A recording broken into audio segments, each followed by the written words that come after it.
બનાસકાંઠા જિલ્લાના ડીસા જીઆઈડીસી ખાતે આવેલી એક ફટાકડાની ફેક્ટરીમાં ભીષણ આગ લાગવાની ઘટના સામે આવી હતી। આજે સવારના સમયે અચાનક આ ફેક્ટરીમાં ધડાકાભેર બ્લાસ્ટ થયો હતો, જેમાં અત્યાર સુધી 17 લોકોના મૃત્યુ નિપજ્યા હોવાના સમાચાર મળી રહ્યા છે। આના જ કારણે આ કંપનીની કામગીરી સામે અનેક પ્રકારના સવાલ ઉઠી રહ્યા છે। આ મામલાને લઈને રાજનીતિ પણ ગરમાઈ છે। આ જે ઘટના બની છે તે ઘટનાના કારણે આસપાસના વિસ્તારોમાં અરેરાટી મચી ગઈ છે। ધડાકો એટલો પ્રચંડ હતો કે આસપાસના લોકોમાં પણ ખળબડાટ મચી ગયો હતો।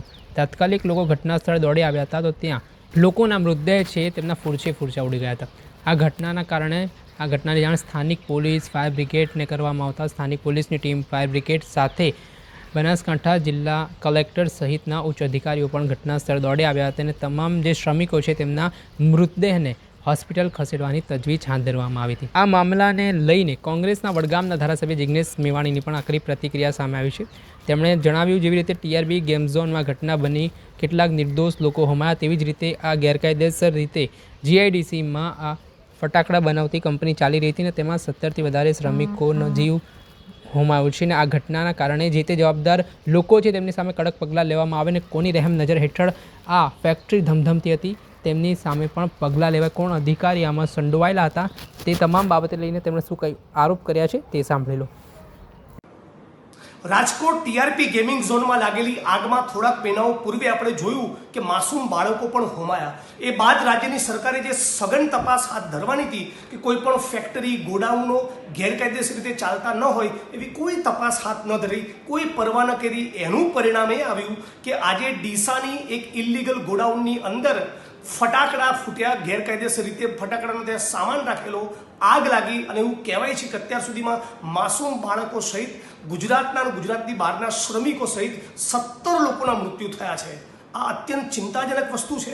રાજ્યની સરકારે આ બાબતને ગંભીરતાથી લેવાની હતી, છતાં લીધી નહીં। એટલે ફક્ત ગોડાઉનના માલિક અને સંચાલકોની ધરપકડ ન કરતા એમની ધરપકડ તો થવી જ જોઈએ, પણ કયા અધિકારીઓની ચકાસણી કરવાની જવાબદારી હતી એમને પણ તાબડતોડ સસ્પેન્ડ કરી એમની સામે પણ કાર્યવાહી કરવી જોઈએ। અને હું માગણી કરું છું કે પ્રમાણિક અને નિષ્ઠાવાન કેરેક્ટરવાળા, જેની થોડીક સ્પાઇન મજબૂત હોય, જે કોઈ પણ રાજકીય પક્ષની ચાપલુસી ન કરતા હોય, એવા કોઈ નિષ્પક્ષ અધિકારીને તપાસ સોંપી તમામ કસૂરવારોને જેલના સળિયા પાછળ મોકલવામાં આવે, જેથી ફરી રાજકોટનો ટીઆરપી ગેમિંગ ઝોન પણ ન થાય અને આજે ડીસામાં જે ઘટના બની, ગોડાઉનમાં આગ લાગી અને માસૂમ બાળકો આપણે ગુમાવ્યા, એવી ફરી ગુજરાતમાં ઘટના ન બને, સોંપવામાં આવે અને આ સમગ્ર કેસમાં જે કોઈ પણ જવાબદાર હોય તેની સામે પગલાં લેવા માંગ કરી છે। આ મામલે રાજ્ય સરકારના પ્રવક્તા મંત્રી ઋષિકેશ પટેલનું પણ નિવેદન સામે આવ્યું છે, તેઓ શું કહી રહ્યા છે તે સાંભળી લો। ગોડાઉન તરીકે મેળવ્યું હતું કે ફેક્ટરી તરીકે હતું, એવું કંઈ ધ્યાનમાં આવ્યું? સ્ટોરેજ માટે એને લાયસન્સ મેળવ્યું નહોતું, એનું લાયસન્સ અગાઉ ચાલતું હતું, પરંતુ 31/12/24 રોજ એની મુદત પૂરી થતા એને રિન્યુ માટે આપ્યું હતું। એને રિન્યુ કર્યું નહોતું અને એના જે સેફટીના સાધનો અને જે જરૂરી સગવડો એને ઊભી કરવી જોઈએ એ ત્યાં થયેલી ન જોવા મળતા વહીવટીતંત્ર એને રિન્યુ કર્યું નહોતું અને ફરીથી પણ 12/3/25 રોજ ફરીથી એસપી કચેરી તરફથી ત્યાં આગળ એની વિડીયોગ્રાફી કરી અને એની સ્થળ મુલાકાત પણ લીધી હતી। એ વખતે આ તમામ ગોડાઉન ખાલી હતા, ત્યાં આગળ કોઈ પણ પ્રકારના ફટાકડાનો જથ્થો કે વિસ્ફોટક કોઈ જથ્થો ત્યાં રાખેલો ન હતો, પરંતુ એના પછી આ ક્યાંકથી એ લોકોએ જથ્થો ત્યાં મૂક્યો હોય અને એ જથ્થો ફટાકડાનો ત્યાં મૂકતા આ પ્રકારનો બનાવ નોંધાયો હોય એવું માલુમ પડ્યું છે। કોઈ જવાબ નહોતો મળ્યો, આપ્યું જ નહોતું, કારણ કે જરૂરી જે વિસ્ફોટકો માટે જે જરૂરી સાધન સામગ્રી અથવા તો સેફટીના જે પ્રિકોશન્સ હશે ને અને મેજર માટે જે પણ કોઈ એના નીતિ નિયમો છે એ પ્રમાણેની ત્યાં સગવડોનો અભાવ જોવા મળતા એને રિન્યુ નહોતું કર્યું, પરંતુ રિન્યુ ન કરવા છતાં પણ ત્યાં આગળ ફટાકડાનો જથ્થો રાખતા આ પ્રકારનો બનાવ નોંધાયો છે।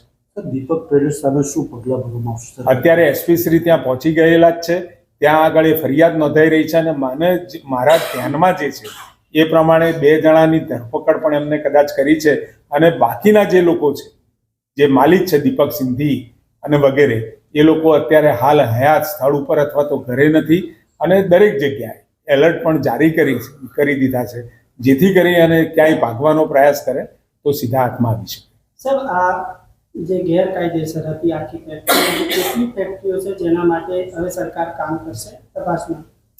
સરકાર સતત જ કામ કરતી હોય છે, રિન્યુ ન કર્યું હોય એટલે એ ત્યાં સ્ટોરેજ ના કરી શકે, પરંતુ ત્યાં આગળ આમ છતાં પણ લાયસન્સ નહોતું આપ્યું અને છતાંય ત્યાં સ્ટોરેજ કર્યો, એટલે ક્યાંક આવા લોભ અને લાલચના કારણે આવા બનાવો બને છે. એટલે સરકાર ચોક્કસ એ ધ્યાન તો રાખે જ છે કે જ્યાં આગળ સાધન સેફટીનો અભાવ હોય ત્યાં આગળ એ લાયસન્સ પણ ન ઇસ્યુ કરવા, અને જ્યાં ઇસ્યુ કરેલા હોય ત્યાં પૂરતા સેફટીના સાધનો સાથે એનું સર્વેલન્સ થાય છે કે નહીં એની સતત મોનિટરિંગ રાજ્ય સરકાર તરફથી થતું જ હોય છે. લાયસન્સ નથી આપ્યું એના પછી કોઈ મોનિટરિંગ સિસ્ટમ કે એવું કંઈ હોય છે કે નહીં, કે ભાઈ એનો ઉપયોગ ન થઈ શકે જ્યાં સુધી લાયસન્સ ના આપ્યું હોય એટલે ત્યાં આગળ કોઈ પણ પ્રકારનો જથ્થો ના રાખી શકે, પરંતુ છતાં પણ આવો જથ્થો એ લોકોએ રાખેલો જ છે એવું આપણા ધ્યાનમાં આવ્યું છે.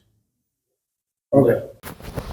આપણે સાંભળ્યા હતા રાજ્ય કક્ષાના પ્રવક્તા મંત્રી ઋષિકેશ પટેલ. તેમના મામલે નિવેદન આપ્યું છે. આ ઘટનાને તેમણે દુઃખદ ગણાવી છે, જેમાં શ્રમિકોના જે મૃત્યુ નિપજ્યા છે તે મામલાને લઈને હવે પોલીસને તપાસના આદેશ આપવામાં આવે છે. ત્યારે આ ફેક્ટરીની કામગીરી સામે સવાલ ઉઠ્યા છે. આ કાયદેસર હતી કે ગેરકાયદેસર હતી?